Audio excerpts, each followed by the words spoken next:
The Philippines welcomes you quickly, but it notices how you return that warmth. In the Philippines, harmony shapes daily life.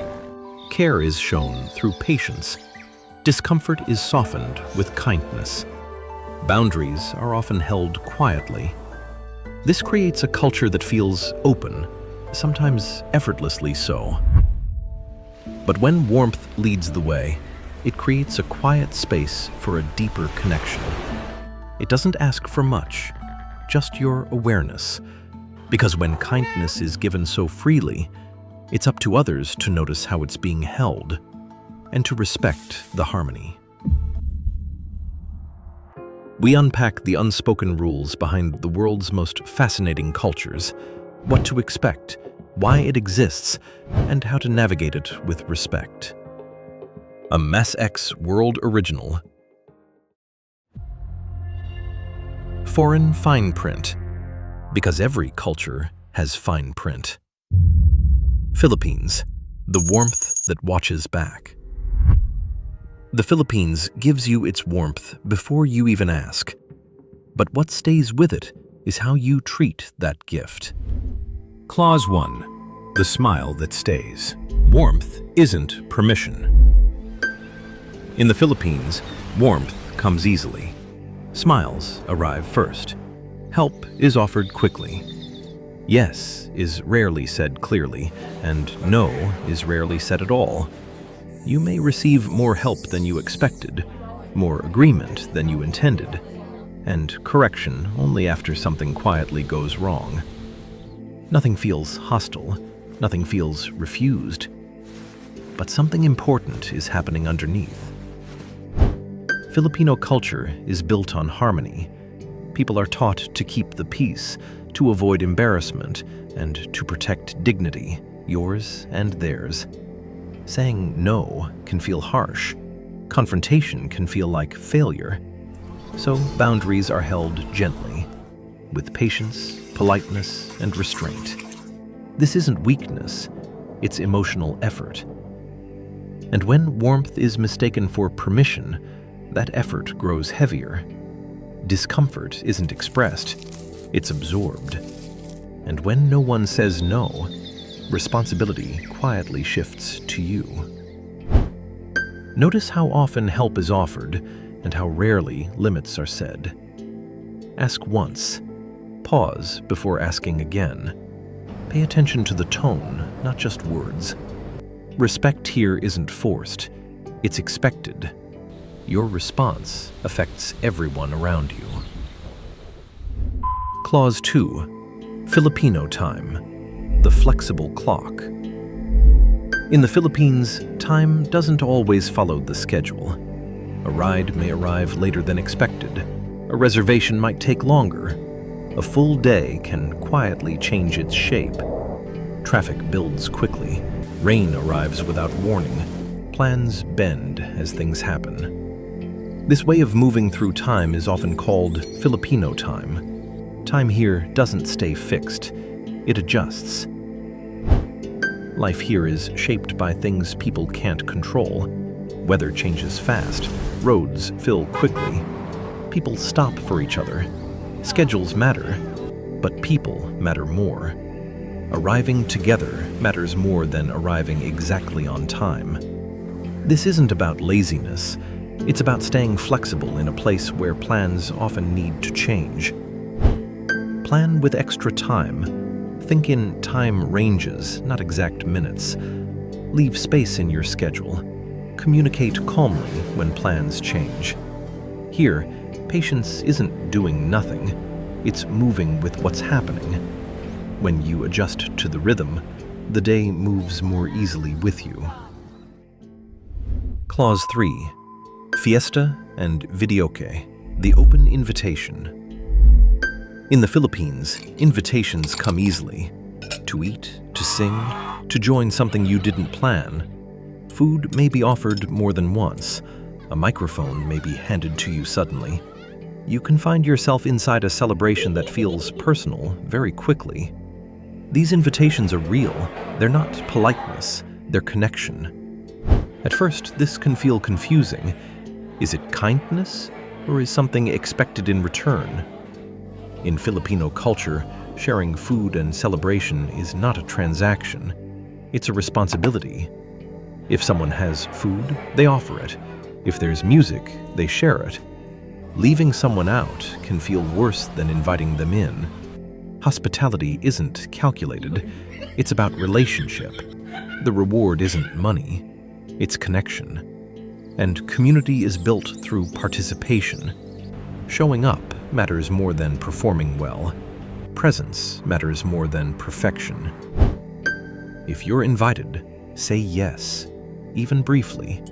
Eat a little, sing one song, clap along. You don't have to be good. You don't have to stay long. Connection grows when you accept the kindness. Clause 4. Rides are shared. Moving together. In the Philippines, most transportation is shared. Jeepneys, tricycles, and vans are used by many people at once. They don't leave until they're full, and people move around as others get on and off. There aren't clear lines or much personal space. Fares get passed forward. Seats shift as people make room. It can feel crowded at first, but once you're used to it, it runs smoothly. This system runs on cooperation, not enforcement. Vehicles move when passengers are ready, not because a schedule says so. Everyone plays a small part, passing payment, shifting seats, helping things move along. Efficiency here isn't about going fast, it's about keeping things flowing. Everyone participates, so no one has to control. Follow the movement around you. Pass your fare forward. Accept change the same way. Make space when you can. Move when others move. You don't need to understand the system ahead of time. Just follow what's happening around you. Here, getting somewhere is something everyone does together. Clause 5. Bayanihan. Help without asking. In the Philippines, help often comes before you ask. Someone steps in quickly, solves the problem quietly. Your bags may be moved, your way cleared, your question answered before it's finished.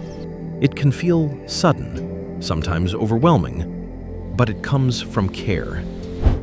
Bayanihan is a shared habit. It comes from generations of relying on each other during storms, shortages, and hard moments. Helping isn't charity here, it's responsibility. When one person struggles, others step in. That's how communities keep going. Accept help with gratitude. Say thank you. Truly mean it. When you can do something yourself, do. Help is given freely here. Awareness keeps it balanced. Clause 6. Island paradise. When care becomes protection. The Philippines can feel endless. Islands across blue water, beaches that look untouched, places that seem ready to welcome everyone. But some places reached their limit. Boracay, once overwhelmed, once closed, not to punish visitors, but to recover. Even paradise learns its limit. Nature here isn't just scenery. It supports lives. When reefs are damaged, fishing suffers. When beaches erode, communities lose their future. Tourism brought opportunity. It also brought pressure. And in a culture built on welcome, saying enough was never easy. Protection became an act of care for the land and for the people who depend on it. If you plan to visit the islands, prepare before you go. Check access rules, secure permits when needed, follow local guides and rangers. They protect what you came to enjoy. Care here isn't about restriction, it's about keeping these places alive. That's how you honor the island paradise fine print, so the welcome stays open for everyone who comes after. The Philippines is a country that rebuilds. After storms, after closures, after moments when limits had to be set. And still, the welcome returns. This warmth isn't fragile. It comes from resilience. That's what makes this place generous and strong. When kindness is given so freely, responsibility quietly shifts to you. How you take part matters. Boundaries soften. Trust extends.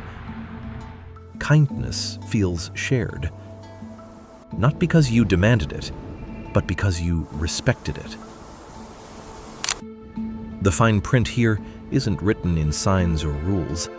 It lives in smiles, helping hands, and the flexibility that keeps harmony intact.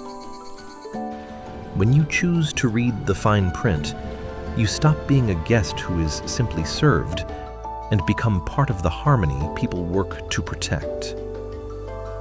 This was Foreign Fine Print, Philippines, the warmth that watches back. Because every culture has fine print, we're decoding these quiet social contracts, but the real understanding comes from living them. Which of these unwritten moments surprised you most? Have you ever felt a silent no behind a smile? Share your stories in the comments. We're reading every one.